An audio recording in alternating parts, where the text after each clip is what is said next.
Good afternoon, everyone. Welcome back to a slightly... My voice isn't 100%. I'm sorry, I was on a stag do this weekend. But don't worry, I did catch all the F1.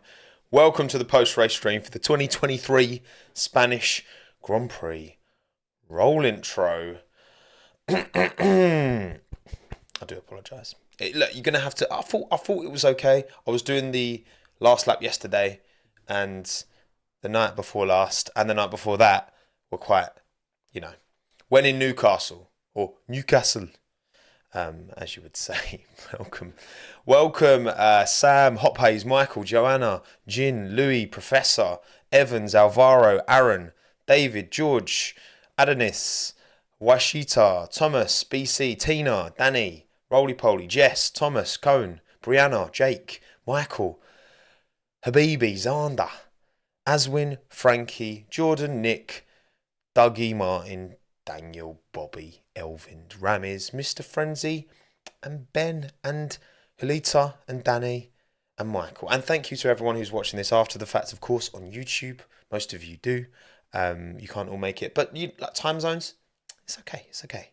If you can't make the live stream, it's fine. Also, any audio-only listeners, if you don't want to subject yourself to the visual element, although the audio element is not that strong this time, again, my voice ain't great. Talk about it. Happy birthday, Air Blair as well. I'm assuming that's not your born name on your passport. Maybe it is. I don't know. Each to their own. Thank you all for coming. Appreciate you taking the time. Spain, Catalonia, change this year. A little bit of a new. Do we think the? I'm going to start straight away with a poll. Actually, do we think the removal of the final chicane made a positive impact on yesterday's race? Do you think yes? Do you think no? Or don't know? What do we think, chat? Do we think it made a difference? Because I've got to say, and again, I did actually miss the start of the race. I missed the first 8 laps. Don't worry, I've watched it all back since. Because my train back from Newcastle was late. Because of course it was. So I had to get a line bike from Old Street, ride it to where we shoot in East London. So it was a bit of a pain in the arse, but never mind. We move. And yeah, most of you, 89% of you saying yes. And look, I mean, I've got to say, From what I saw yesterday, many an overtake was happening, many a battle, many a scrap. They weren't just DRS simple overtakes either. If you look throughout the field, I was particularly impressed. You had that Hulk, Joe, Sonoda scrapping at one stage for P14. You had obviously Russell moving through the field with the pace that he had in the Mercedes. I think that some of you long-time viewers will know that I'm a fan of the Circuit de Catalunya. I like this track. As much as it's never been that great for Formula 1, I'm a fan of the track in isolation for motorsport. I think it's a great racing track. Not always great for F1. But I do think this is a positive change that has somewhat improved it and made it better for the spectacle that is Formula 1, which is obviously a very unique motorsport in terms of the fact that it's not a spec series and the fact that it's so aero dependent, right? It's always going to be difficult with a track with a lot of medium high speed corners to get that wheel to wheel racing. But ultimately, as much as we did get a certain driver taken away at the front and winning very, very comfortably, I think the story throughout the rest of the field, which ultimately, look, that might sound like copium because that is kind of what we've got to hold on to, because right now that Max Verstappen Red Bull combination is for sure dominant. The dominant package, okay? I'd argue maybe not just the Red Bull car, but sometimes I like to film a video towards the end of these streams. I'm not going to do that today because the video I've got in mind for this week, I need a bit more time to prep before I can then talk about what I want to talk about. But you'll see. Maybe Thursday. I'm going to try and upload Thursday. We'll see. We'll get to that. But yeah, do we think the removal of the final chicane made a positive impact on yesterday's race? 87% of you are saying yes. 88% of you, sorry. 4% no, 8%, 9% now don't know. Yeah, I mean, no smoke without fire, right? I did feel like Again, this is a race where we were only seeing, overtakes into turn one, which it would be nice if, particularly I can never remember corner numbers, the long left-hander before, like when you're going into the final sector.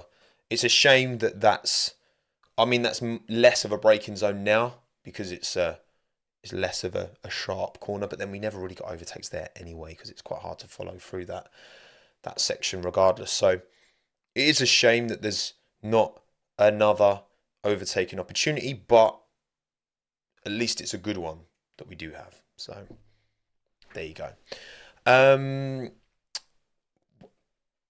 Right, so boom, lovely jubbly. Let's end that poll. Lovely. Thank you all for getting involved with the poll. Let me know in the comments below if you're watching on YouTube. Did you have any particular thoughts and feelings around the final chicane changing? It also made it just a trickier corner. We saw more mistakes through there, particularly in qualifying. Obviously, Sargent went off there. Alonso went off there. There were probably others as well, to be fair. But we'll get onto that. Justice for Yuki, indeed. We'll get onto Yuki Coin. We will get onto Yuki Coin because it was a challenging day for Yuki Tsunoda. We will get into it, don't you worry. Right, okay, cool. Overlays. First of all, again, you can listen to this on audio-only podcast when you can just listen to my terrible voice that is somewhat struggling. I did buy throat sweets. Again, heavy night Friday and Saturday night, but it was a great stag. Newcastle was a great night out, so would recommend. I had good fun. Right, race rating, people. Talk to me. Race rating. I want to see in the live chat. Give me some numbers, and then I'll use that to come up with the ranges for the poll. Because again, YouTube. Once again, I'm asking you, YouTube, if you are there, if you are listening to me, if you're eavesdropping on this stream, add more options on your polls. It can't be that difficult to implement, surely. I mean, I know YouTube's got like 3 billion active users or something, isn't it? So maybe it is more. It probably is. But I don't think it should be. 7s, 6s, 8, a couple of 8s, 5s. Okay, I think I'm going to say, so race rating out of 10. And again, let's remember that 5 is average, not 7. Everyone says 7's. No, 5 is average. 5 is, it wasn't great, it wasn't bad, it was just in the middle. You are neutral. 5. Right, I'm going to go...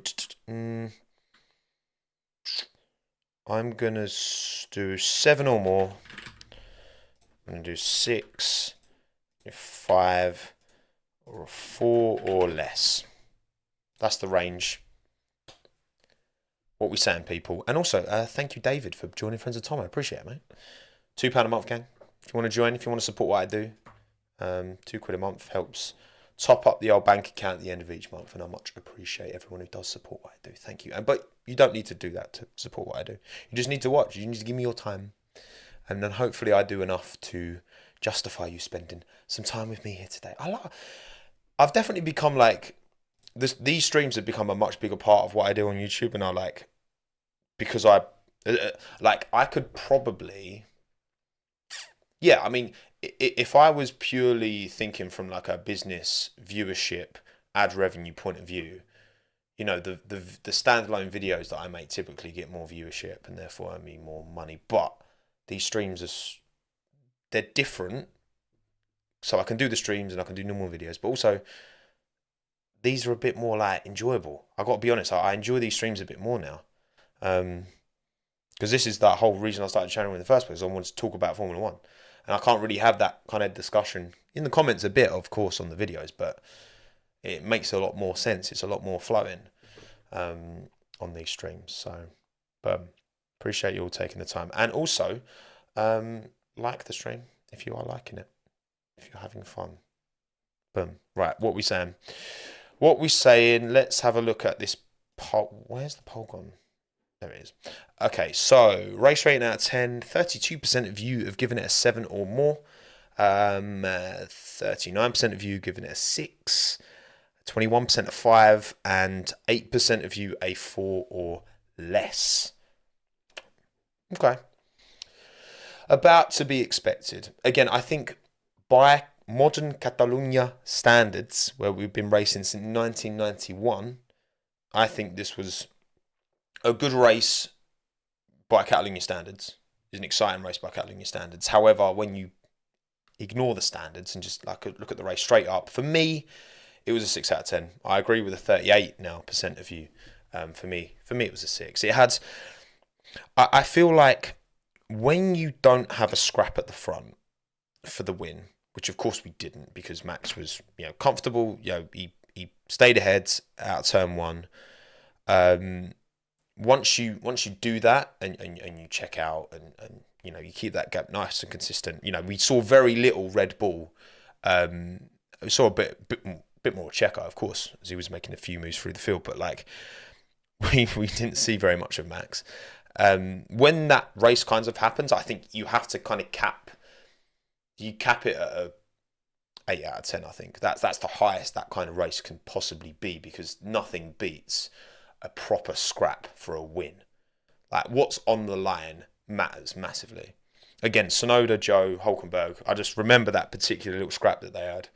I don't know, 20 or something, when they were scrapping for like P14 at the time. Obviously, some people hadn't pit, so it was more competitive positions in the end for that. But I just it was great, because I love racing. You know what I mean? It was like, but it's for P14. It's not for, What do you mean nothing happened? It was good. It was a great little scrap. Wheel to wheel, beautiful. But also, some of you have high, some of you have low standards. Such is life, Such is life. Qualifying rating is not included in this rating. Quali was good. Quali was exciting. Quali was interesting. But again, it was the same kind of rule applies for that. You can have it close. You can have the gap between Lando and Lance was like super fine. If Lance found a couple more attempts, he'd have been on the front row potentially. But when it's not fighting for pole position, there is that little bit more. But there you go. Cool. Right, sweet. That's done. So yeah, 31%, 40%, 20%, and 9%. So most of you are saying 6, but quite a few 7 as well. So fair play, fair dues. I can live with that one. We're not massively disagreeing here, which is it's fun when we disagree sometimes, but I'm not going to disagree out of principle. Right, okay, so race result. What are we looking at? Max Verstappen wins. Obviously got fastest lap as well. Round 8, even though we've only had 7 races, of course, because Imola being cancelled. And both Mercedes on the podium. Who felt that... I saw Dan, shout out Dan Engine Mode. He was saying that he thought Mercedes would come away from this race with the most constructors' points, which they haven't, because the gap between P1 and 2 is 7 points. So Perez being 4th as well puts them up. But I've got to say, Russell coming through, having not made it out of Q2 to P3. Lewis super happy. Talked afterwards. This is the happiest he's been with this Mercedes since this new generation of car, which started last year. So now, of course, they're still considerably behind the Red Bull. However, we know that, and again, we've said this before, if the Red Bulls weren't a thing, this would be a quality title fight between Ferrari, Mercedes, and Aston Martin. Ferrari obviously had a stinker yesterday, but they've been clear of the other two on numerous occasions this year as well. So, Mercedes the upgrades have done what they wanted it to do. And again, it's Mercedes didn't win all these titles for so many years by accident. They know what they're doing. They know how to develop a car. Hopefully from a multi-team challenge point of view, I want to see as many teams, not as many teams as possible. I want to see at least 3, maybe 4 teams fighting for wins.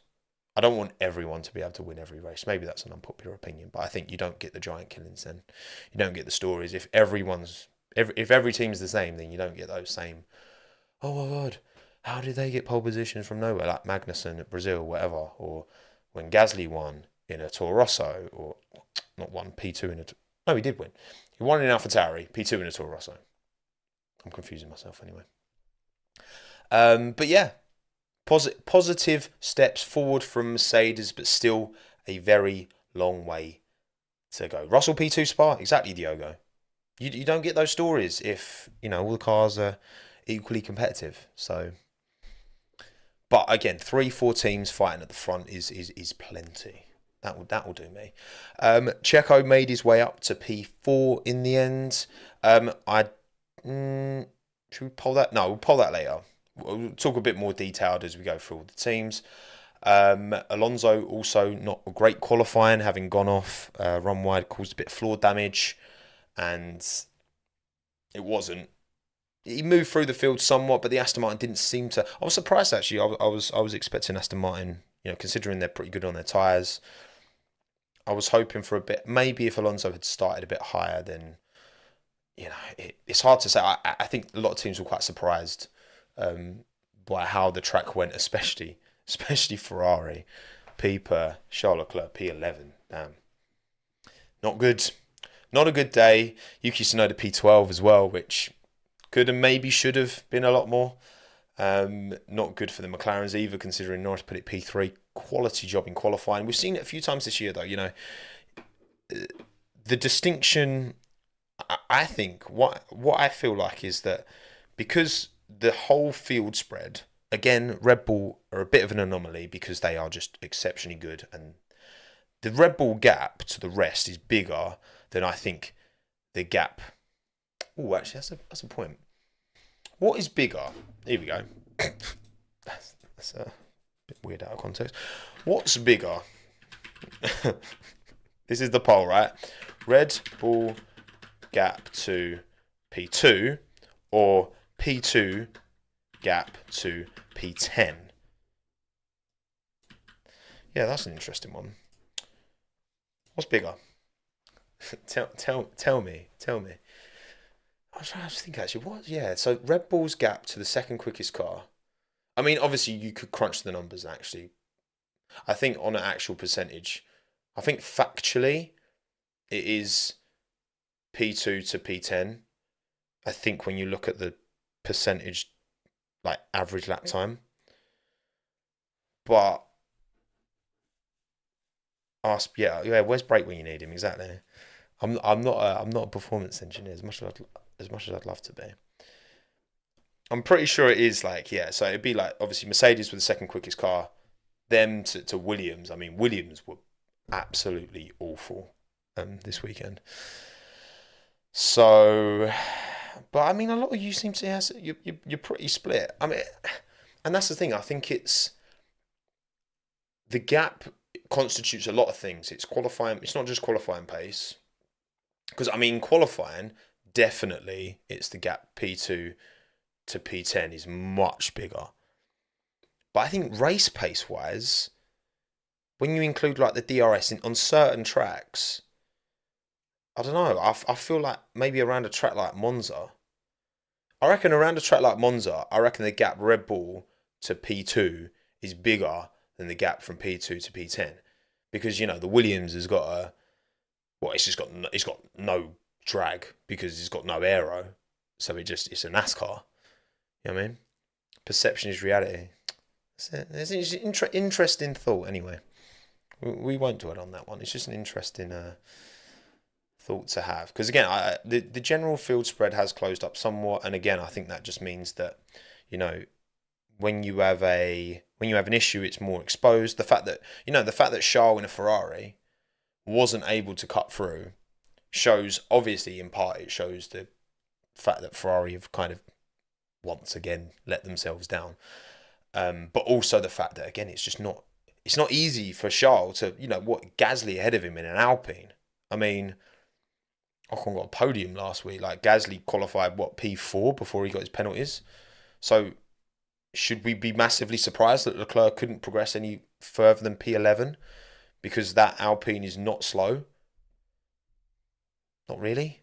And again, maybe Max wasn't pushing. He probably wasn't. He didn't even need to set a final time in quali. So again, if Max was fully pushing, if Max was pushing as much as Lewis, I think that gap would be bigger. So again, perception is reality. Hello, Sod. Welcome. Thank you for coming. Right, cool. Race results. That leaves the driver standings as follows. After 7 of 22 rounds, Max Verstappen leads the title championship whatever, by 53 points. That was very poorly articulated by myself. Which is basically two full race wins for Checo, with Max getting no points and Checo getting fastest lap. He's still 1 point behind. So it's pretty substantial. I don't know if any of you have seen Christian Horner's was doing a little chat. Actually, it's quite funny because Rosberg was being a bit critical of Sergio, and Christian kind of snapped back a little bit. I'm like, I'm sorry. If anyone, right? Not me, none of you, right? Unless Nico, you're watching. Not like if anyone has the right almost to be critical of an F1 driver for being beaten by their teammate, I think it's Nico Rosberg, because he has been there, done that, got the t-shirt. Yes, he beat Lewis in 2016, but he also didn't beat Lewis in 2014, 15, and well, at least 15 was more significant. So I don't think, of all the people, like, fair enough, yeah, if Christian got a bit shirty with any of the other, even some of the older drivers like Brundle or whatever, or Johnny Herbert, well, he's not on there anymore, is he? But I get a bit more, like, come on, Nico knows what it's like to be beaten by a teammate, but also he knows what it's like to be in the fight with a teammate. So, I like Nico. I really do. I really think he's a great commentator. I'm glad he's not, in his hotel room on some awkward video link anymore, because that didn't work at all. But when he's there, he's elbows out. I like it. Got a lot of time for Rosberg. Well, let's talk about F2 and F3 later. I'll touch on it. I'll give it. To be fair, Jake, I did watch the feature race on my phone on the way back from Newcastle, so I could watch it in pretty much in full. Signal dropped a few times, but big up Bearman, exactly. Right, so yeah, Verstappen 53 points ahead of Sergio Perez. Perez now 18 points ahead of Fernando Alonso, which is not an insurmountable gap by any stretch. Even though Alonso finished down in P7, like, he's still got points on the board, so that gap still isn't crazy, because it was damage limitation for Checo as well. Hamilton, Russell, Sainz, Leclerc, all these positions have stayed the same, actually. The entire driver standings in terms of positions are exactly the same as what they were last week. Even Joe getting those 2 points is still up there with Bottas on 4. I think Joe's behind Bottas in terms of, like, best average finishing position, because Bottas has got a couple of P11s, I think. But I could be wrong. Alonso will finish. Yeah, here we go. That's a poll. Who will finish P2? Will it be? Because, to be fair, that's the next most interesting fight, isn't it? Perez, Alonso, or other? Who's finishing P2 this year? What are we saying? Because I think that based off of what we've seen so far, but okay, basically, spoiler alert. The video that I'm going to do later this week is essentially looking at, I'm not quite sure how I'm going to title it, but I think it's important that, like, is the Red Bull only dominant with Max driving it?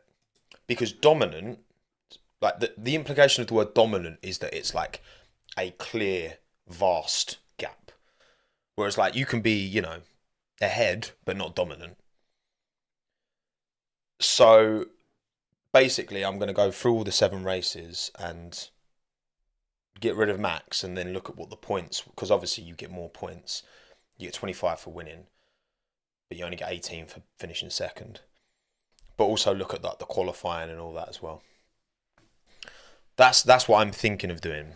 Basically, after this stream, I'm going to carry on putting it all together, put all the numbers together, and then if I don't think it's, like, interesting enough to live as a video, maybe there'll be some interesting insights from it, but maybe there won't. 55% of you think Perez is going to finish P2, 20% Alonso, 26% other, which I'm assuming you probably think in Mercedes. I'm assuming you're not thinking Ferrari, but we'll see. Yeah, that's the thing. I think it's is it? And look, you look through many seasons, right? You look at the hang on, let me just get the numbers up so that I'm referencing them correctly. So you look at the one I'm thinking is the 2013 Formula One season, right? So Sebastian Vettel was that his most dominant one? Obviously, 13 and 11 were the ones where he was most clear. Yeah, because that's where he got his 9 in a row. 1, 2, 3, 4. Yeah. So obviously Webber didn't even finish second. So it's like 2013. That Red Bull was only dominant in the hands of Sebastian Vettel because Webber didn't even finish second. So it's like you say dominant car, but if only one driver can make a car dominant, then is the car dominant? Or is it actually that driver is making the difference? Because again, we like to try and separate car from driver, don't we? Like when we're thinking about the sport, we like to try and separate the two. But maybe that's just a foolish endeavour, man. Yeah, and of course it was Alonso. But come on, like Webber was no mug. Webber was like leading that title fight in 2010. Like he was odds on to win, you know. Vettel was the young pretender coming up, so yeah, I mean, the car has the potential to be dominant. It's the driver's job to do it. And look, this is where I think that Lewis and George are both getting very close, in part because of how close they are to each other, to what is the theoretical optimum for that Mercedes right now. So is Max. The fact that Checo can't get, but we know how good Checo is, you know. Like we've seen that numerous years. We saw that in Baku this year. Like we know how good he can be. It's difficult. I'm not sure. I'll carry on. I'll crunch all the numbers after this and see. Maybe I won't do that video. I'm not sure. I'm still in two minds. But yeah, Checo isn't world class. Yeah. Yeah, there are. That's the thing. I think that's what makes Max so impressive right now, because even though I think the whole quality across the field now is top tier, better than it's ever been from top to bottom. Like even you go back to the Senna Schumacher years, and there were stragglers at the back who were paid drivers, couldn't even qualify for the race, like proper paid drivers. You don't have that anymore. Yet he is still able to find that extra bit of percentage gain to then, make it look dominant at the front. That's just what's like crazy impressive. Yeah, look, yeah, Lewis 2008, first, Kovalainen 7th. These top drivers, they can still make the difference, man.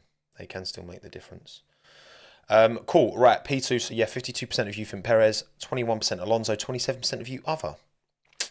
We'll see.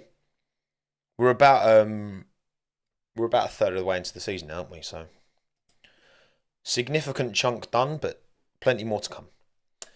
Right, cool. Okay, that's the driver standings done. Constructor standings, very little of interest here, apart from the most interesting thing about constructors here now. So Mercedes have jumped Aston Martin now. That's a 18-point gap between Mercedes and Aston Martin. Now, after Canada, so we've got no race next weekend, then it's Canada, then it's another week off, then it's Austria, I think, isn't it? I can't remember. But basically, after Canada is the last race before the end. Canada's the last race before June 30th, which is the cut-off for ATR this year. So, basically, if Mercedes finish ahead of Aston Martin in the constructor standings after Canada, they will get 75% of ATR allocation. For the remaining half of this year, Aston Martin will get 5% more than that. They'll get 80%. Fine margins, is that going to make a huge difference? No. In a sport of incredibly fine margins at the front, could it make a difference? Yes. It's still 5%. It's still work. It's still, potential to unlock a little bit of performance. So, we'll see. We'll see. And obviously, yeah, Canada's going to be fun watching Canada from the sidelines, given me and Hannah were there last year. But yeah, otherwise no real moves in the constructors' standings. Alpine extend their gap to McLaren. Scuderia Ferrari. Tricky, tricky in it. Right, okay, cool. Predictions, not predictions. Welders and stinkers. For the last time, I will change it to bangers and clangers. You voted bangers and clangers last time. It will change. I just had a busy weekend and I haven't got around to updating all the graphics, and I want to do it when I can update all the graphics. So I'm sorry. It's like a glory lap of welders and stinkers. Okay. So let's have a look, shall we? Starting with mine. Again, I like to do mine before I look at yours. I put the poll out this morning to get yours. We got like 1,200 votes, so thank you for voting the poll if you did. And I'd like to do mine beforehand, so I'm not influenced by yours. Even if sometimes I look at yours and I'm like, oh yeah, that's a good point actually. Oh, I didn't think of that person. But for me, and we have actually gone quite different. We have actually 3 of the 4 options for mine are different to yours. For me, I have gone. Don't change it. Clangers is dead. You can't please everyone, Lolly. You can't please everyone, unfortunately. Like, none of these polls are 100% one way or the other. So, Tommo Clanger weekend. For me, Max Verstappen, worldy drive. As much as there were some very good drives throughout the field, it was faultless. And when Max has a faultless weekend, didn't he lead every session? Was it practice 1, 2, 3, qualifying and the race? He won all of them. It has to be Max. The Grand Slam, there you go. And fastest lap as well. All of it. What is Clanger? Oh yeah, some of you probably don't know what Clanger means. I wonder what's more like globally known as a term. Clanger or stinker? You know? Because they're both like, you know, negative, but not too like harsh. You know what I mean? Oh, he's had a clanger. Oh, he's had a stinker. You know? It's a little bit, it's soft around the edges, you know? He didn't lead Q1 and Q2. I mean, there's that, I suppose, isn't there? Cheers, Billy, for the £2, by the way. I appreciate it. Red Bull 1 away from matching Merck's 2019 streak. Really? There you go. Didn't know that, Bill. Did not know that. Very impressive, got to say. It is very impressive. Can we start a new category called Max and then pick from the rest? Yeah. Yeah, look, I think for me, it was between Max and... If I wasn't going to pick Max, I suppose, yeah, I should probably do this, you know. The non-Max worldy drive, because it's usually going to be Max because he's just that good, which says a lot, doesn't it? I would have said probably Joe, just given, like, got into Q2, out-qualified Bottas, moved forward. Yes, Bottas did have damage. That was confirmed after. He did have floor damage. But the way he was able to move up, obviously challenged Yuki. We'll talk about even without the Yuki penalty, he would have still finished P10 and still got a point. Just like super impressive. So the fact that he was in that fight anyway, yeah, I'd have probably gone Joe, to be honest. Stinker, I went Magnussen stinker, which I didn't see very many of you mention in your one. Magnussen's not even in your top 4 stinkers. Massively outqualified by Hulkenberg. Hulkenberg's Q3. Magnussen goes out in Q1, 6/10 between them. Their quali delta is like has been significant, pretty significant, right? Now Leclerc had a stinker, yes, but also, I mean, the issues he was having with that car, I can't really jump on Leclerc too much. Yes, obviously he's the one driving the car, but that Ferrari just seemed.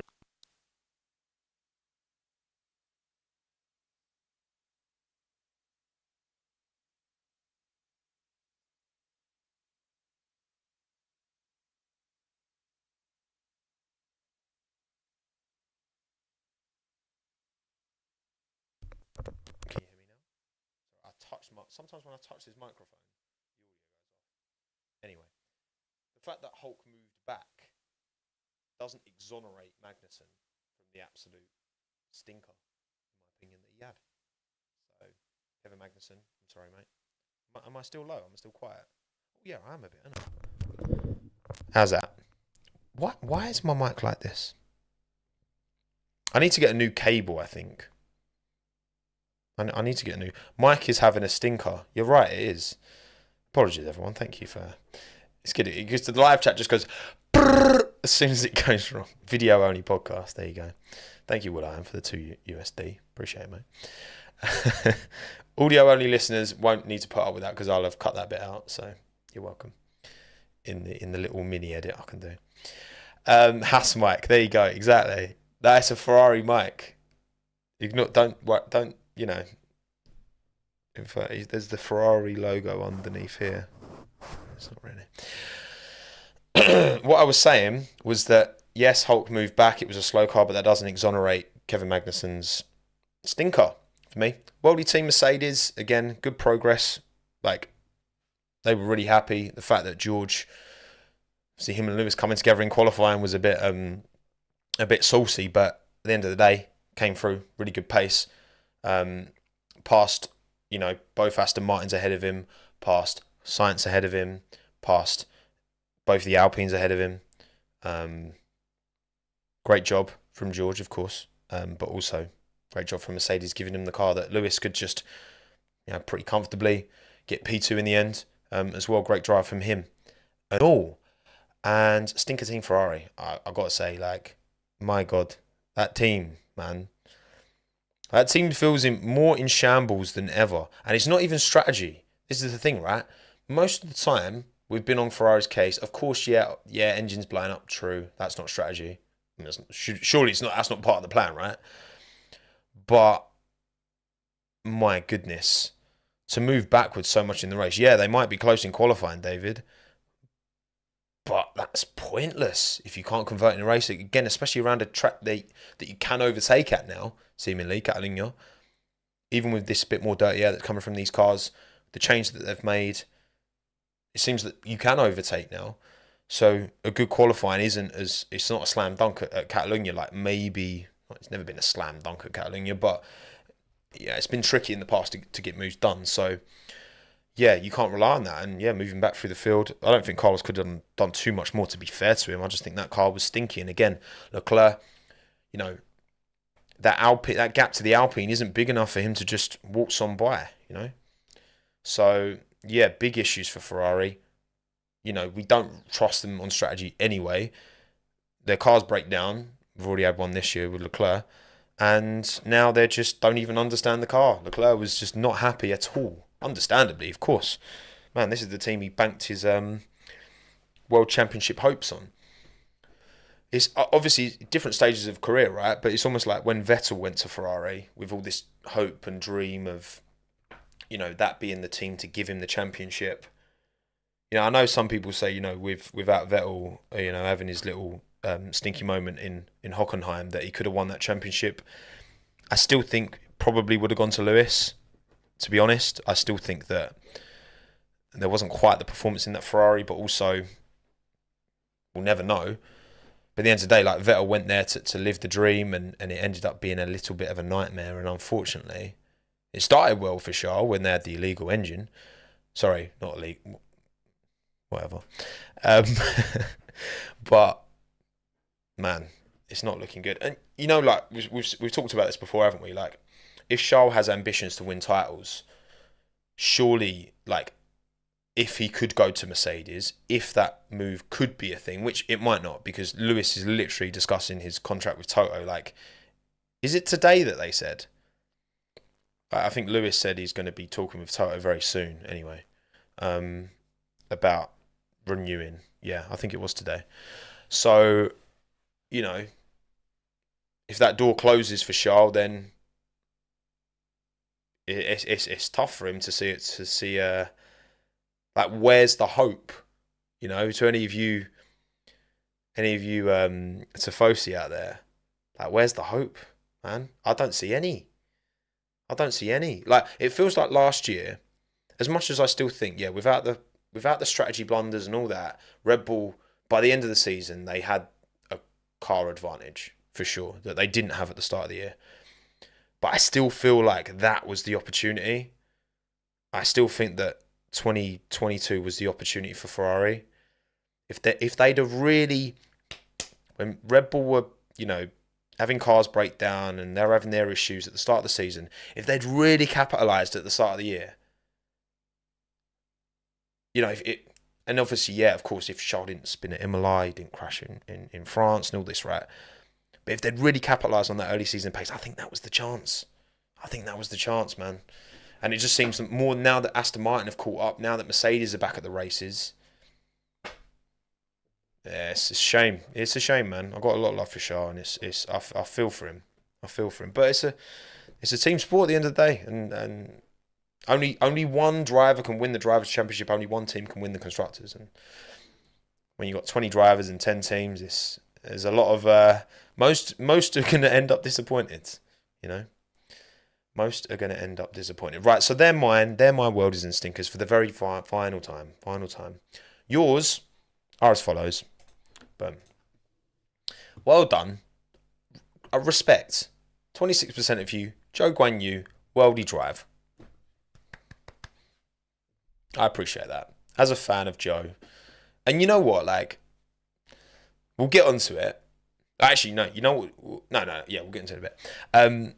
Yeah, Joe's had he's had his moments this year. I think he's been very close to Valtteri. I think Valtteri's had the advantage over him in the last kind of maybe 2-3 races.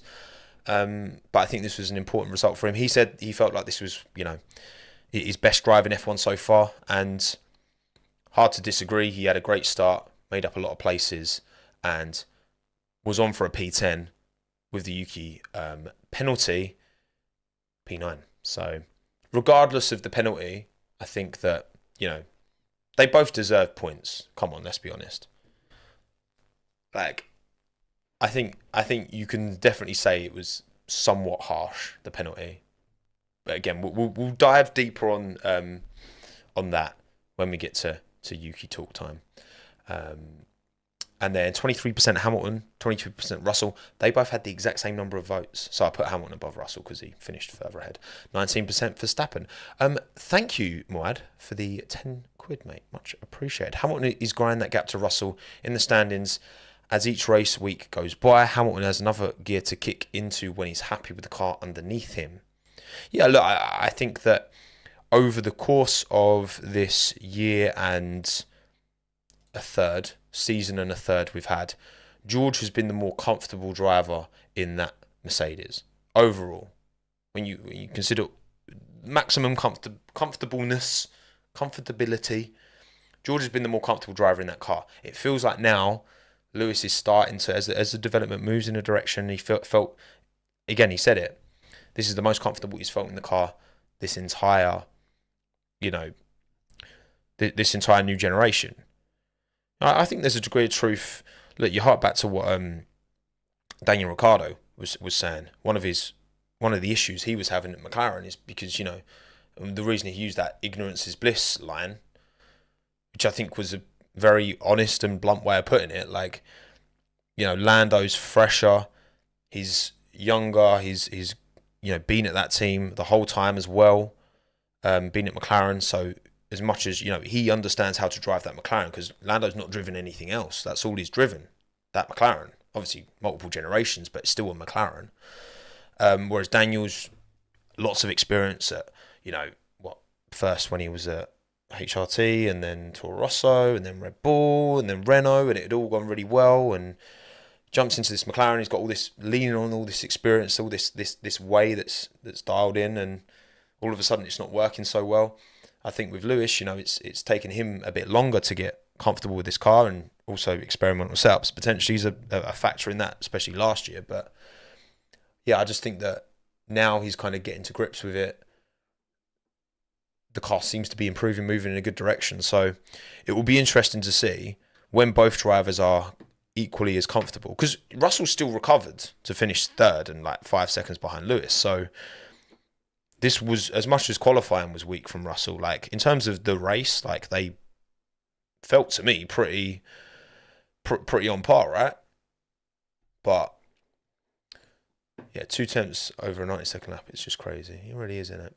It really is when you think about it. But anyway, appreciate it, Mahad. Thank you very much, mate. Verstappen 19% of the vote. Again, maybe I should change, you know, and add a Verstappen excluding Verstappen category, because he's just that good. He's just that good. And yeah, maybe Lewis was cruising the final stint. That's the thing as well. Like, it's very hard to, if you're Max Verstappen and you're, 20 seconds ahead and you've got more in the tank, save the engine. Save the engine, save the tyres. Like, plan for if there's going to be a safety car. So don't get a time penalty, which you almost did. And just bring it home, The more engine you can save, the less chance of reliability issues and all that. So it is hard sometimes to... We only have, as fans, I think that's what makes F1 really difficult sometimes to like follow and speak on with in any degree of authority. Because we all do it. We all like... You will see something and we think, oh, like we know what we're talking about. But like, we have... The information we get is pretty restricted. Like, if you watch most sports, you see the effort they're putting in, and you're like, cool. Like, that's the effort they're putting in. That's the outcome. Lovely. When you see a 20-second gap between P1 and 2, how do we know if Max is pushing 100%? Again, Baku, when Max and Checo were both pushing 100%, Checo had to push 100% to keep Max behind, clearly, because they were both going right close to the walls. All we can do is try our best. End of the day. Did I miss your super chat, Bjork? I apologise, mate. I'll make sure. Don't you worry. I'll make sure I don't miss any. Stinker Dry, 33% Charles Leclerc. I get it. I mean, again, I think that Ferrari is just... When that car's just having such a shambolic weekend, it's hard for me to be too critical of the drivers themselves. Like, again, I think Sainz did a good job, all things considered. But yeah, that's fair. I mean, 20% Norris. Oh, it's difficult. That's such a like. Oh man, it's such a difficult like. Lewis slows down because Carlos kind of gets out of it, and then this like the accordion effect, and Norris is just the unfortunate. It feels like this sums up McLaren, man. This is like McLaren at Saudi when you had that bit of damage from. Was it Oscar that flew off and hit Norris or vice versa, whatever? Like, man, they have some shocking luck, man. They've had some shocking luck this year. I don't think there's much more Lando could have done, like in that position. And he's at the back in a McLaren, which again, he was saying it beforehand, he kind of did put an exceptional lap in qualifying. And I think put it in a place where, it was always going to be a massive ask for him to keep it in the top 5, maybe even top 10. But Norris did not defend from Hamilton at all at the start. I mean, I didn't see too much wrong with... I mean, that's the thing. It's so easy to trip over people. I think when it goes wrong, it's easy to be like, oh, could have done this, could have done that. But he didn't have the greatest start, you're right. But, yeah, it's all right. Okay. Bottas, 14%. I mean, again... We do know now that he did have floor damage. To what extent that curtailed his performance? I mean, he was running... I read something. I think he was running about 7-8 tenths a lap slower than Joe. And there's no way that's not damage related. Slow stop as well, did he? To be fair, I didn't clock that. But if Vary had a slow stop, then that's not good either. I'm very surprised Sargent's not in your top 4. To be honest, Sargent, poor man, he was like obviously not great in qualifying by any stretch, bottom of the pile, the only person behind Charles, and then in the race just nowhere. Had a really slow final stint as well. Not a good race from Sargent. I don't know why De Vries has got 11% of the vote. To be honest, it's probably force a habit because it's been happening a lot. Okay, it's been happening. But 17.8 second stop. My God, I didn't know. Jesus. Shocker. Absolutely Absolute shocker. Well, Alonso had floor damage in qualifying. He didn't in the race as far as I'm aware. Unless that is the thing. I don't think I didn't hear him mention that in the post-race chats either. So Hulk stinker. I mean, again, I think Magnussen the bigger stinker because Hulk put that Haas in Q3, but the Haas just has no race pace, man. I mean, to be fair, is it a coincidence that Ferrari had a stink around here and Haas did? Because I feel like more often than not, when Ferrari overachieve and do well, so do Haas, and vice versa. When they both have shockers, they both have shockers. Right, cool. There's a few super chats I think I might have missed here, actually. Let me make sure we're all good. So I've done Bills, done Wills. Thank you, her, for the 50 kroner. That's kroner. Much appreciated. The British word that confuses me as a Swede, there you go, the most is corker. Yes, corker, as it sounds extremely negative, but is apparently positive. Yes, corker is positive. Yeah, corker's an equivalent to banger, worldy, corker. Yeah, it's all kind of in the same tone. I don't really know where corker comes from. Do you know it's rhyming slang, maybe? I'm not sure. I actually don't know. But yeah, corker is positive. It's out of corker. So learn something new every day, right? Popping a cork. Yeah, I mean, maybe it's that. Popping a cork, like, celebrate, pop the cork, corker. I don't know. Perhaps. Never thought about it. Had a blinder. There you go, giddy, blinder. Yeah, that does make sense. That there's logic there. There's logic to that one. I like it. But yeah, Worldy and Stinkers. Worldy team, 94% of the vote went to Mercedes, 4% Red Bull, and the rest didn't even score enough to justify putting them on there. So yeah, well done Mercedes.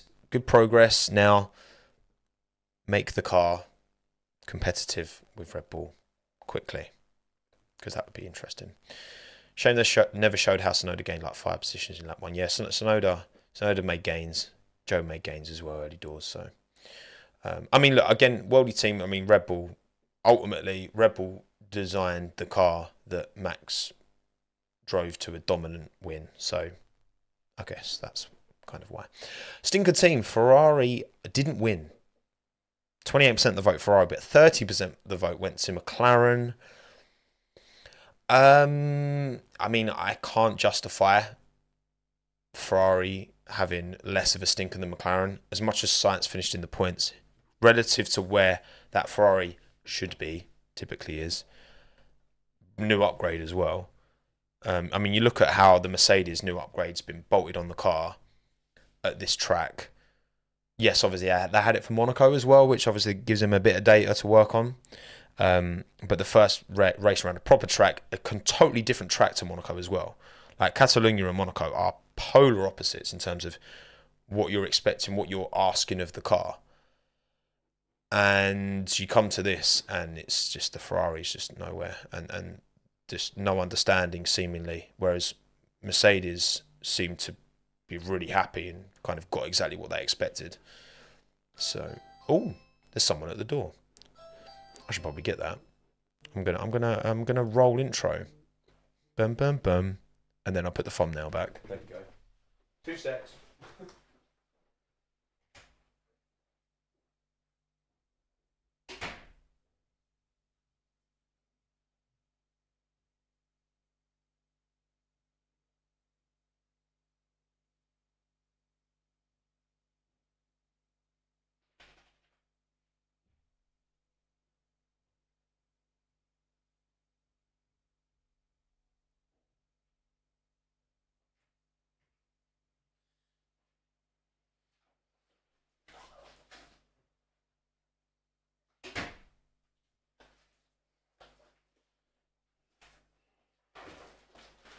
Alright, that's not too bad. What we just had arrive is a teacher left, everyone go crazy. Try not to leak my address. Roll intro again, so it's a nicer transition. There we go. We got a another. This is not sponsored, but they have sponsored. HelloFresh, big up. HelloFresh. Check out the my discount code for HelloFresh on the video that I did me little ad read. Boom. Show Minton. I'll show Minton at the end. Don't you worry. Right, cool, lovely. What was I saying? I've lost my way. Oh, we're talking about stinker teams. I don't know how people have gone for McLaren over Ferrari personally, but each their own. Each to their own. This is all a big ad. You've been tricked. This is all one big ad. Can't believe you do this. Right, so yeah, Ferrari, and then Haas 17%, Williams 17% as well. Both pretty stinky. Yeah, Williams felt more off the pace, I would say, this race than maybe any other. I'm trying to think. They probably had worse races, but they were really bad. They were really poor. Yeah, cool. I think we've covered everything in terms of the welders and stinkers. Now we'll go through team by team and talk specifically about drivers. Thank you again, Mahad, for the tenner. Much appreciated, mate. Do you think that Red Bull car is understandably a bit too tailored to Max's driving style, being so front end and rear loose? Could explain why every single teammate he's had has struggled. I don't think is it too tailored to Max's style? No. I mean, look. Ultimately, if you want to win the constructors and the driver's title, look at the gap between the two of them. Yet look at how clear they are on the constructors. At the end of the day, like, it's not a problem. It's not a problem. Would it be a problem if it could be a problem in the future? Maybe. But it's unlikely to be a problem. And it's certainly not a problem now, I guess. That's what I mean. Because, like, right now they're in a position where, you know, even though one driver is significantly clear of the other driver is still P2. So, and again, that's why I referenced, 2013. Webber didn't even finish second. But Red Bull still won the constructors. They still won the drivers' championship. So I don't think Red Bull. I think Red Bull are probably quite happy the way it is. At least they're not tripping over each other, crashing into each other. That would be a lot worse. That would be the problem. So yeah, I think it's all good. I think it's all good at Red Bull. I think they can be very happy. They can be very satisfied with where things stand right now. Okay, cool. Right. Let me just check. Make sure I didn't miss anything. And then, oh yes, from Lord Uzik. Appreciate it, Uzik. Thank you very much. Honestly, don't understand the design from Ferrari. Like, surely you can qualify 1-2 every race, but it doesn't matter when you get eaten alive in this race. Yeah, I mean, again, I guess it's probably an operating window thing, isn't it? It's probably operating window. That is, Red Bull seem to have a really big operating window. It doesn't matter if it's hot, cold, yes, no, in, out, up, down, as Katy Perry famously once said. They are quick. And like the McLaren, that seems to be very, sensitive to conditions. Williams is very sensitive to wind. Ferrari is very sensitive to, Mercury being in retrograde. Like, it just seems that whatever the conditions, the Red Bull can operate within its window. The Ferrari, and maybe that's, with these new side pods and changes and all that, like, it's going to take more time for them to understand how to get this in a window more consistently. But I think, I feel like we should get some kind of like window company to sponsor in F1. Because we always talk about operating windows. Maybe, I guess Windows like Microsoft, innit? They should do like an integration because Microsoft sponsor Alpine, don't they?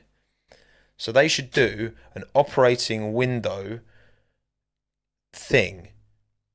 That's actually a sick idea.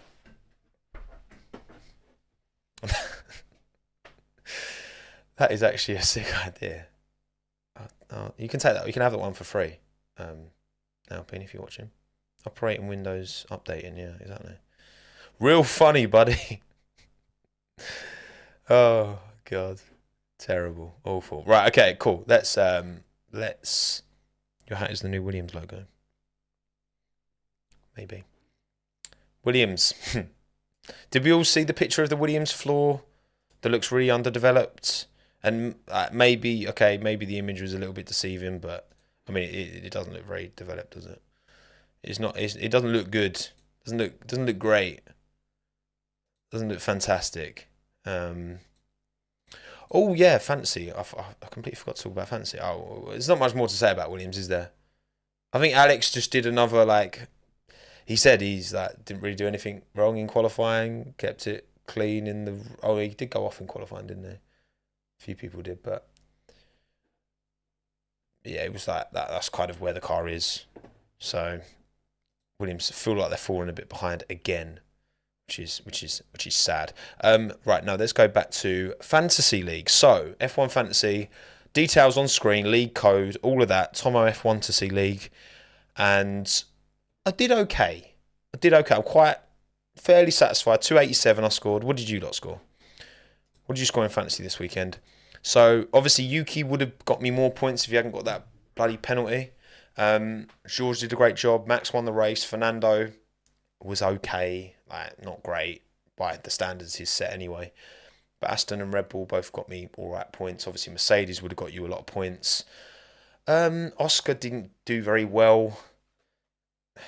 You know, is what it is. You didn't get 786, Liam. What are you talking about? Matthias, you got 297. Nice. 10 points more than me. 246 thanks to Perez and Gasly. 286 for you, Halil. Oh, blimey.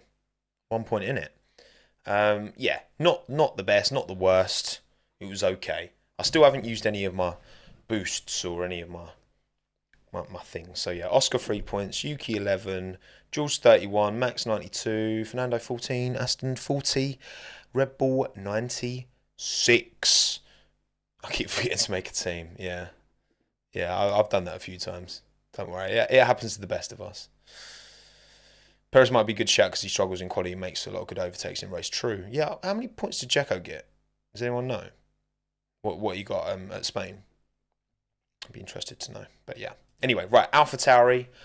Okay, let's talk about Yuki Tsunoda's penalty then, and let's get a poll going. So, right, I want to ask you, what is your take on the Yuki Tsunoda penalty?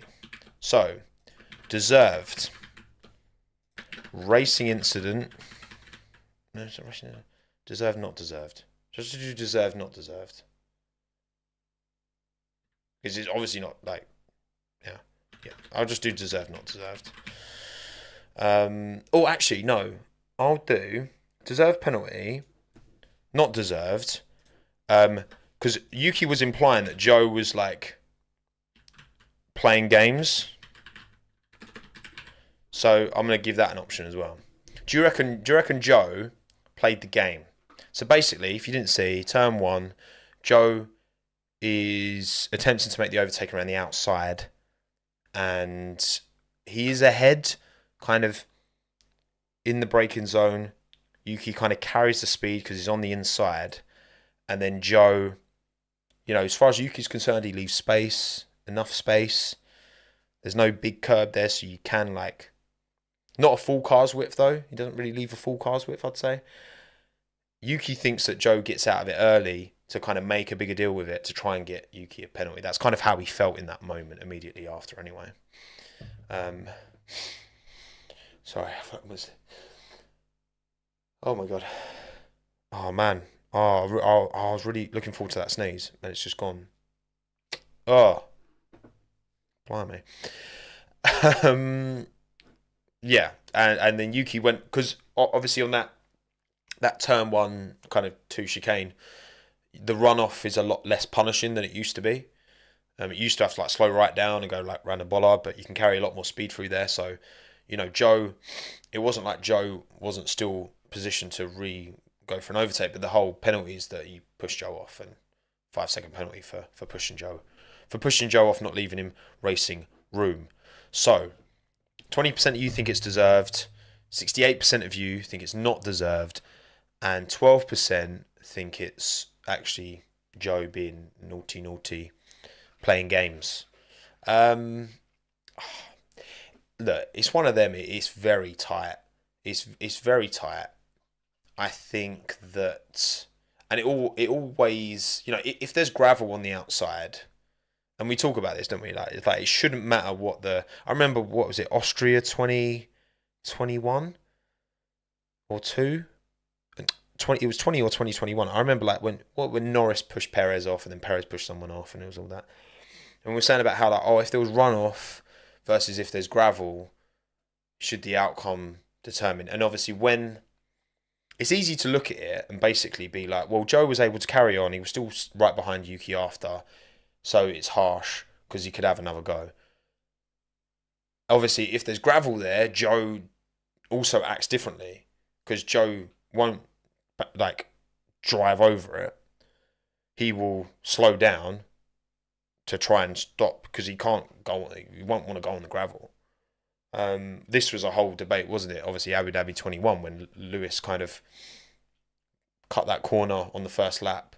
You know, if there's gravel there, and you could argue, I think Max made a fair move there, to be honest, and he shouldn't. He should have given the position. But so I guess it's one of them that I would like to have seen it because Yuki didn't know till after the race. Like what I would have preferred is that because what lap did that happen on actually? Actually, you know what? I can check. So 2023 Spanish Grand Prix highlights. Because what you always prefer them to do it in race, right? Here we go. So it was on lap 56 of 66. I think I'm just watching it back now. I mean, Joe is ahead at he's ahead before, he's ahead at the braking zone. Well, they're level. Joe carries more speed because he's on the outside.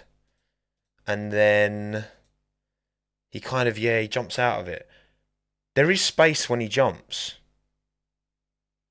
Right, let me try and do a little bit of screen share here. Sorry to audio only listeners, you're not really going to be able to get the vibe of this, but I'm going to try and do a little freeze frame so I don't get destroyed by FOM because they are liable to do that sometimes. Right, let's get screen share up. Let's get window capture to capture this.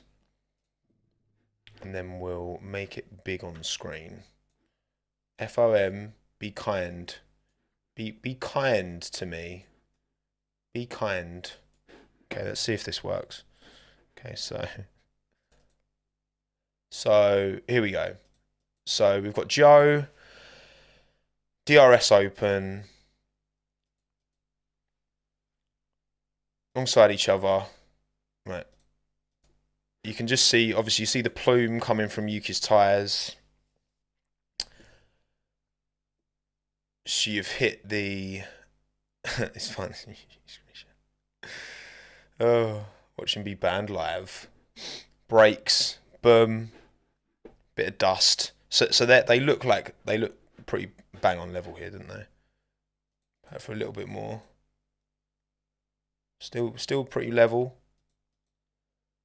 But you can see Yuki's Yuki definitely did try to give him some space. I think that's very fair. And then here Joe looks ahead to me. If you look at the kind of shadows on the bottom of the wings. And I mean Joe's definitely ahead there. Again, you can see from the shadows that Joe's clearly ahead.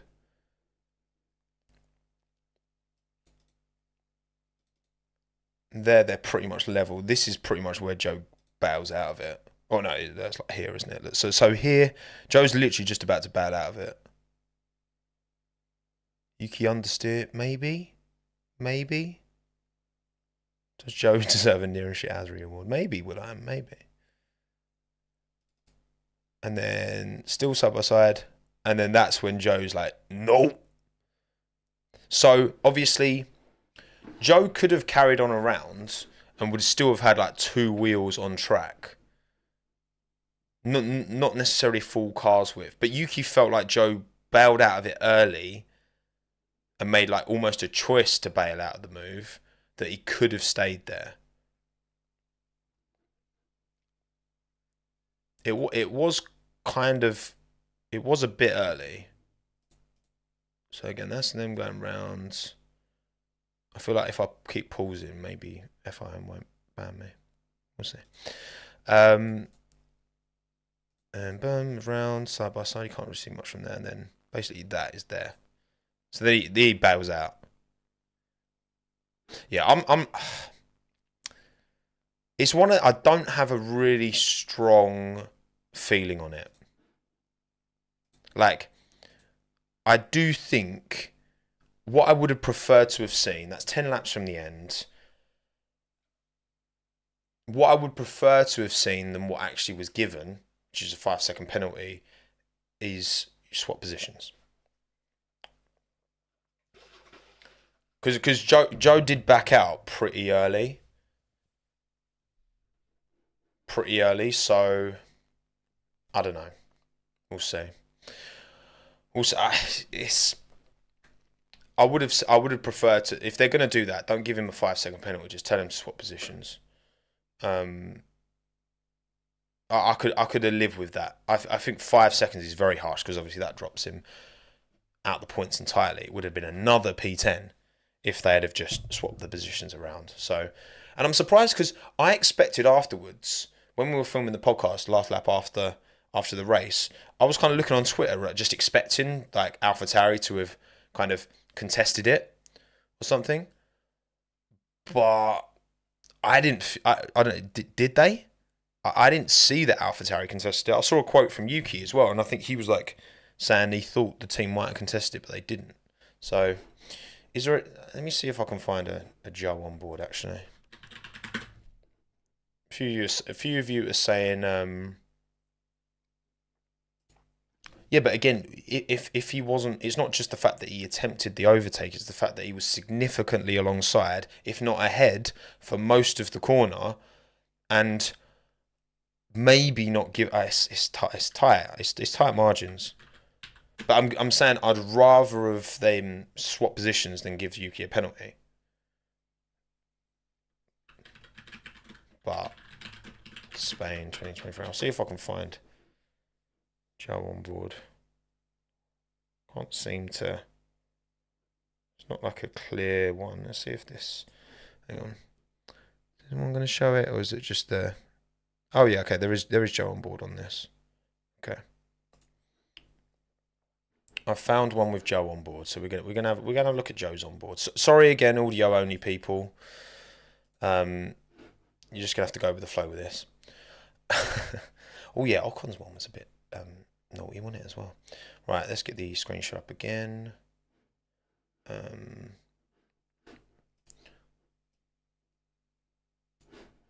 Why is this doing this?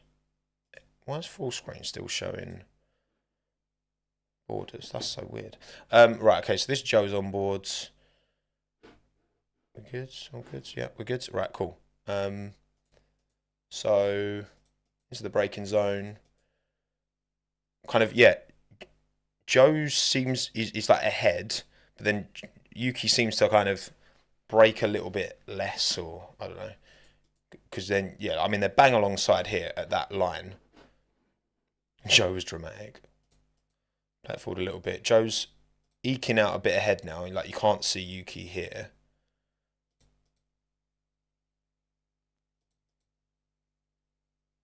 Bit by bit. Still can't see Yuki in Joe's on board. Hang on, if I move this over to the... This is like the far right extremity of the him. And then...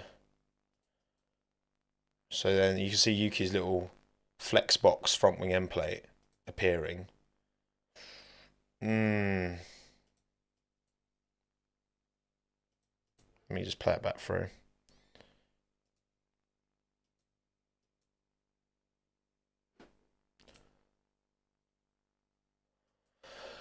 Yeah, I don't know. It is tight. It is very tight. It's very tough. I know you lot are split. Whenever we're split, it's usually a bit of a on the nose one. Again, I think I'm probably saying you swap the positions. To be honest, I think 5 seconds is too harsh, but I do also think that Yuki maybe should have given him a bit more space. I think that's where I sit. That's what the stewards are here for, yeah. I suppose. Yeah, did it feel like Joe bailed early? Because it did look like Yuki was about to have contact. I don't know, the trajectories, it seemed that Yuki was, you know, he was really feeding him in that direction. So each to their own. Who knows? Right, okay, cool. Alfa Romeo. We've talked a lot about Joe Guan Yu. Again, Bottas did seem to have floor damage. Yeah, I mean, the fact that obviously, Joe had a really good start and the pace was decent. He was happy, which is a good sign. At least one of your drivers is having a good day. I'm sure Valtteri said that he felt there was an issue with the car because basically straight after the race in his post-race interview he was like, I feel like there's something wrong with the car. There's like something missing or something's broken in the car, like not necessarily during the race, but then I think Alfa Romeo seemed to think that he caught some damage during the race and just like it was so subtle that you wouldn't even know it. So I'm not sure. At the end of the day, whatever it was, there's no way Valtteri's like that far off the pace. There was clearly something at fault. So, yeah, not ideal for Valtteri. He did help Joe a bit out as well, didn't he? He was going to hold up, I think, Albon, but then Albon came to the pits, and maybe Hulk as well. But yeah, either way, not a great weekend for Valtteri, but they'll take that. They'll take them 2 points with Joe, definitely. They'll take them 2 points. Haas, kind of already said, quality merchants with Hulkenberg anyway. Not very good in the race. Not much more to say about Haas, really. Already well covered. Then McLaren, yeah, again, it's just it's so inconsistent, isn't it? And it is unlucky, I think, as well. Like I think Lando's thing was bad luck more than anything, because obviously Lewis had to get out of it to not let Sainz, not hit Sainz, so it's the accordion effect, So yeah, not ideal, and Piastri wasn't able to maybe make the progress I was hoping he would be able to.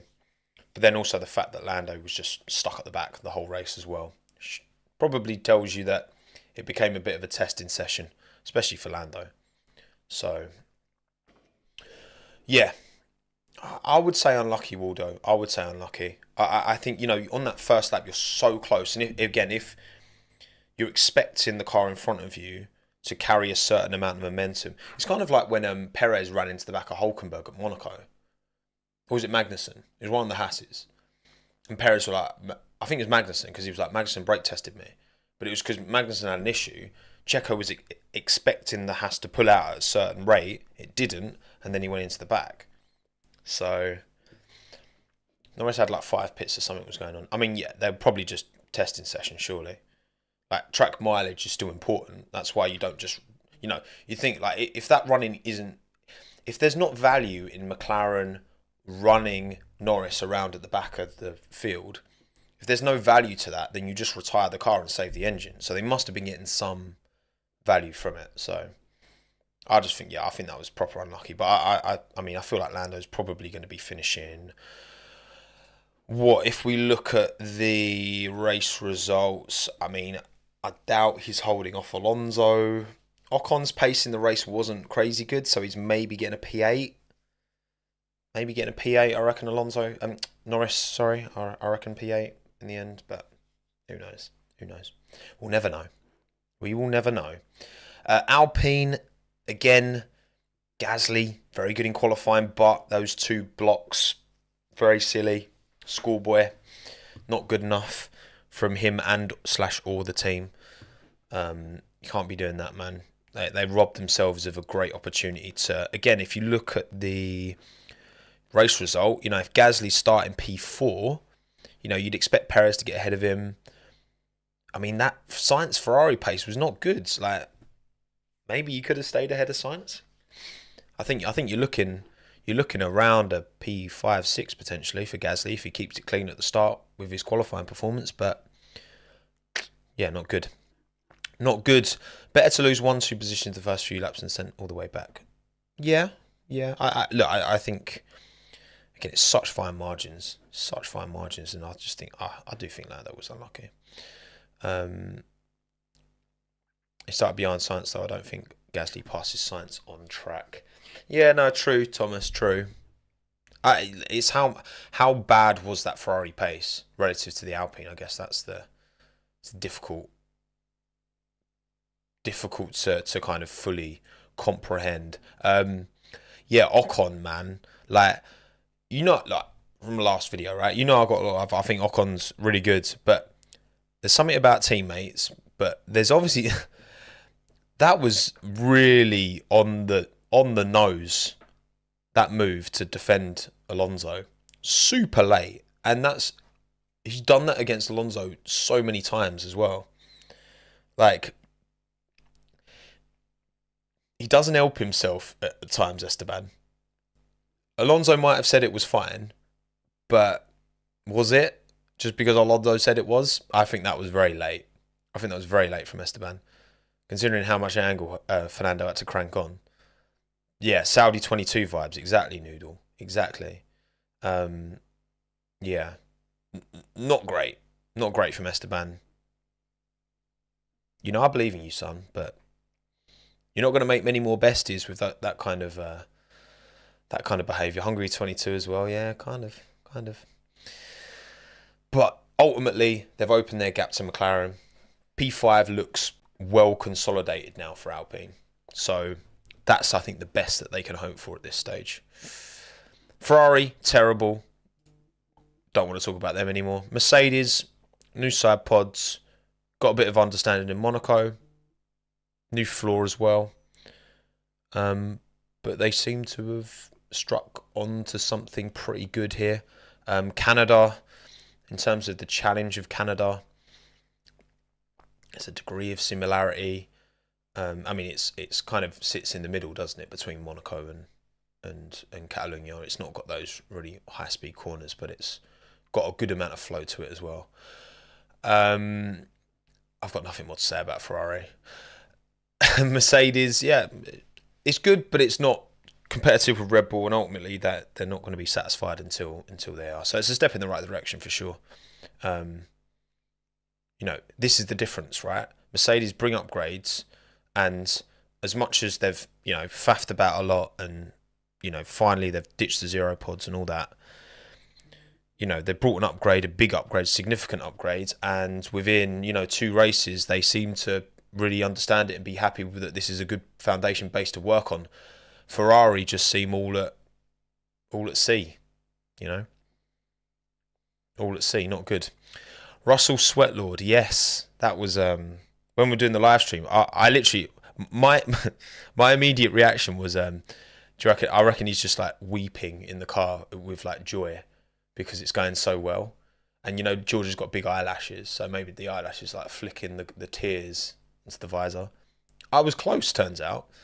It was his sweat from a bit of hair that was dangling out of his balaclava that flicked onto the inside of his visor. So he thought it was raining, and it wasn't. So, but cheers, George. You gave us a bit of excitement for that little brief moment, because obviously, it would have been fun for a bit of rain. We've had, obviously, rain's called off a race, but also, Monaco, it made it exciting, and very rarely do you get rain at this circuit. So we'll see. But yeah, but no tears from George, just sweat, understandably. But yeah, look, Mercedes are in a really good place. Until this is fine. Both drivers working together, both at a very similar level. This is great. Once Mercedes catch up, that's when it gets interesting. That's when it gets exciting, man. Because George and Lewis, they can help each other out now, because if they're not winning, they're not interested, Ultimately, I think George has already got that. He's got his race win now. He got it last year. He's at a Mercedes. Lewis has won 7. Now, if they're not winning championships, and only one of them can win a driver's championship, if the Mercedes, you know what I mean, between the 2 of them, whatever. So, yeah, hopefully Mercedes catch up, because I really want to see Lewis and George scrapping at the front, because I think that's going to be a fascinating dynamic. Them two fight, not just, Hamilton Verstappen again, or even Russell Verstappen. We've had a bit of spice there as well. But man, that inter-team battle, I want to see that inter team battle. I want to see that at the front, 100%, man. That will be levels. Aston Martin, not great. Alonso had his issue, and Stroll was not there to pick up the pieces, which is this is a manifestation of the downside of having such a significant gap between your teammates. Is that yeah, you can't rely on Stroll to be there to he's nibbling at the back of Fernando's heels to be there and pick up when Fernando has an off week. Or obviously, yeah, it was his mistake that ended up kind of derailing his qualifying. It's still not bad. You're right, Haley. It's still not bad, but considering the pace that they have shown so far, obviously Fernando's consistent podiums as well. Yeah, it's not great. It's not great. Alonso didn't make the difference today like he has been. No, look, I also think the Aston Martin car wasn't quite there, but obviously he had the pace to not only catch Stroll, having finished what he qualified. Stroll qualified, was it 5th or 6th? I can't even remember. And Alonso qualified like 9th. He had the pace to have caught and overtaken Stroll, but he decided not to. I'm going to wave at the fans and just sit behind. He's playing the long game. He knows what he's doing. He's not going to do a Max in Brazil where he's tooth for nail for 2 more points. No, he's just going to be like, it's fine. I'll just sit here. All good. Disappointed Alonso for not attacking Stroll. He's playing the long game. He would be silly to do that. He would be silly to do it because he knows who butters his bread. All right. He knows who butters his bread. Surprise Tommo trashing Stroll. What do you mean? I'm sorry. Fernando caught him and would have passed him. Of course he would have. If it wasn't his teammate. Behave. Come on now. Yeah, man. Alonso understands the business of this game. That's the thing. He I think too often in his career, he let things get in the way and a bit of ego get in the way of playing the right business cards, right? But now I think he's switched onto it and he understands that internal dynamic at Aston Martin, how he needs to play that. But, we'll see. I did actually say before, I fancied Stroll for a podium here. And to be fair, the Aston Martin didn't have the pace for sure. The Mercedes had the pace, relative definitely. But I did fancy Stroll for a podium before this one. But because he's got it in him. We know he's got it in him. He's done it. But yeah, CV, exactly. Fernando Alonso, second father, uncle figure, his Spanish uncle. And then Red Bull, Max, nothing more to say, unreal.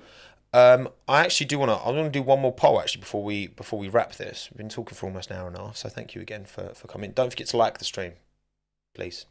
Like the stream if you've made it this far, and thank you Billy for the $5 as well, man. Appreciate it. Considering Alonso raced under Briatore, I think he knows how to negotiate team politics. Well, yeah. He again seasoned, not just turning a wheel, but all that side of things behind. Right, yeah, poll. So, what did you make? Because it's always difficult to judge a recovery drive when you're in a top car through the field. Because how much of it is just like, well, that's just, that should have been expected versus, oh, it's actually really impressive. So, what did you make of Checo's recovery drive to P4? Because obviously went out in Q2. So what? So was his drive very good? Was it decent? Was it the bare minimum? Or was it not good enough? What did you make of it? Again, you've got Max doing what he did in that car, clear of the field, probably managing as well. Checo, qualifying P11, wasn't it? Was it Russell P11? They both made up 8 positions, didn't they? So it was 12 for Checo.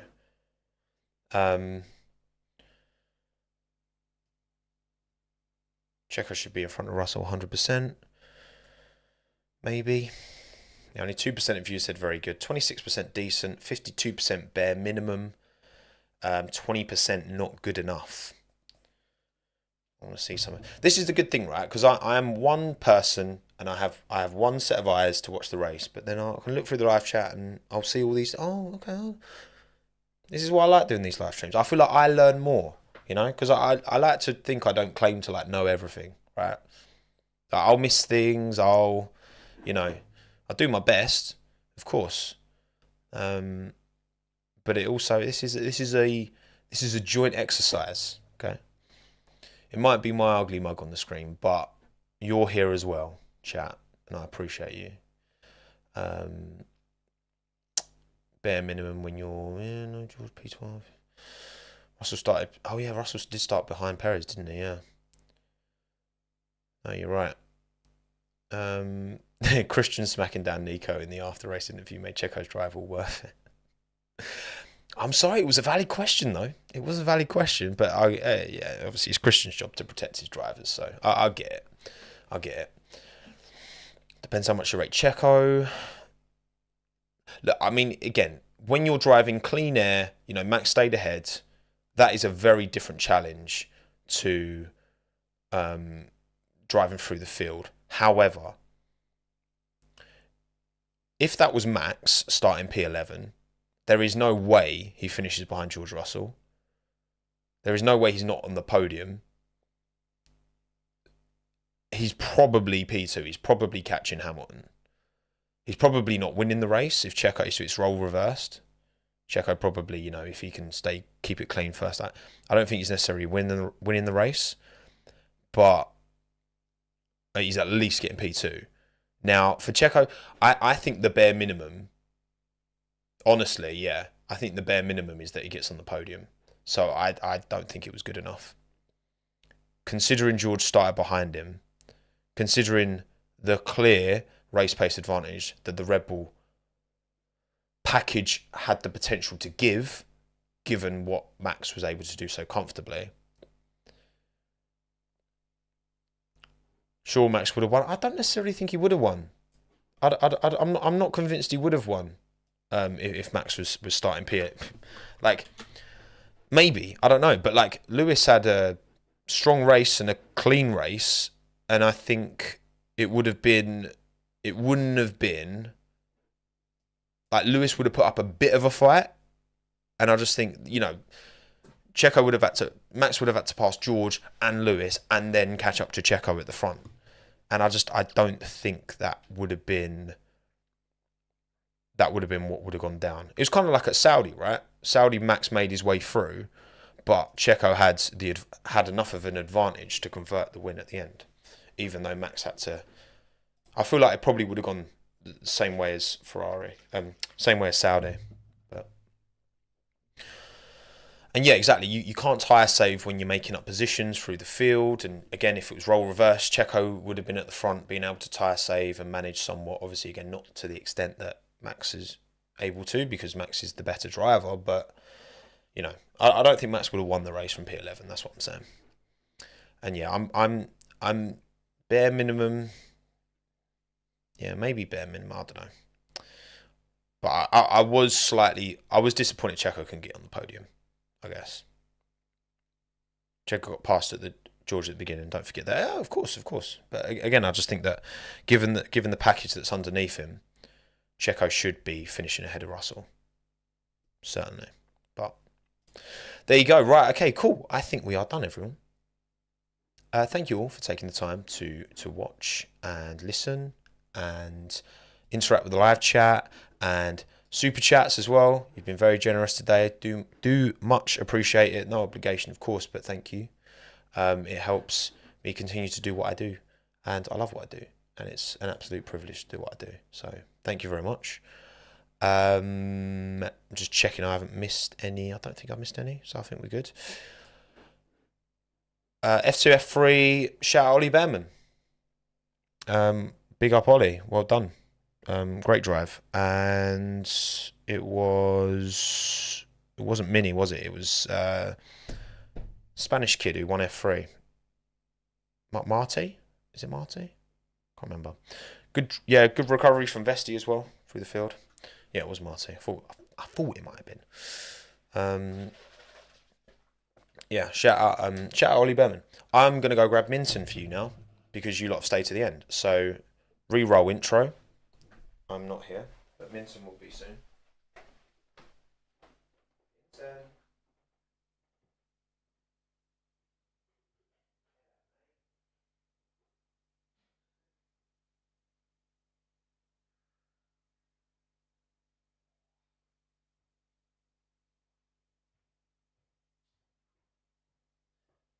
Boy, let's get ready. Let's get ready for Minton. Here we go. Imagine like walking in. I walked into the bedroom. Well, just before I walked into the bedroom, I went Minton. I walk in and it's just his head poking out of the covers. Couldn't see the rest of him. Just his head. Hey, boy. Hey, look up. Look at the people. Here you go. Right, you're too tired and limp to go on my shoulder for now. There we go. Look at your adoring fans. Look at him. Look how tired he is.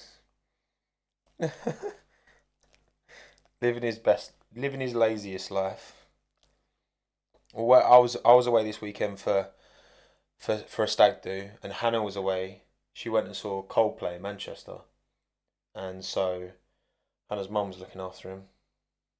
She took you for about 14 walks a day, so.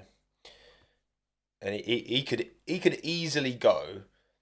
He would happily not be walked. Like, he very rarely enjoys the walks. But I do take him for at least one solid walk a day. Because otherwise you'll get unhealthily large. We've got to take care of you because you're a sausage dog and they get bad backs if they get overweight. So I want to take care of you, mate. So you can continue to be cute on camera for years to come. He's almost 5 now. Well, 5 in October. So actually it's not that close, but you're getting on, ain't you, mate? Hey. He since he's got a bit older, he makes more like I don't know if anyone else is like this who has a dog, right? So when he was a puppy, like when he was really small, like when I'd stroke him and that, he'd usually be quite quiet. But now when I like properly stroke him like behind the ears and give him a good scratch, like he makes all these little noises, and they are very cute. Look at him. You take after your mother, because Hannah can fall asleep on the drop of. What's the story behind his name? Well, C. Phillips. I came home one day and my dog Minton had eaten all my shuttlecocks. Badminton. That is the story of his name. Yeah, we still need to do Frinton as well. We still need to do Frinton. Me and Tom have been talking about it loads over literally years, but we've never made it happen. Look at him; he's literally falling asleep. Oh, end it so he can sleep. He's had enough sleep, Panna. He's had enough sleep. Never enough for you, mate. Right, okay, you're going down. Oh, thanks again, everyone. Appreciate you all, and hopefully new video Thursday. That's the plan. So enjoy the week off of F1 and Canadian Grand Prix coming up. Cheers again. Stay safe, be well, be kind, be happy. Ciao, adios, we are done. Arrivederci.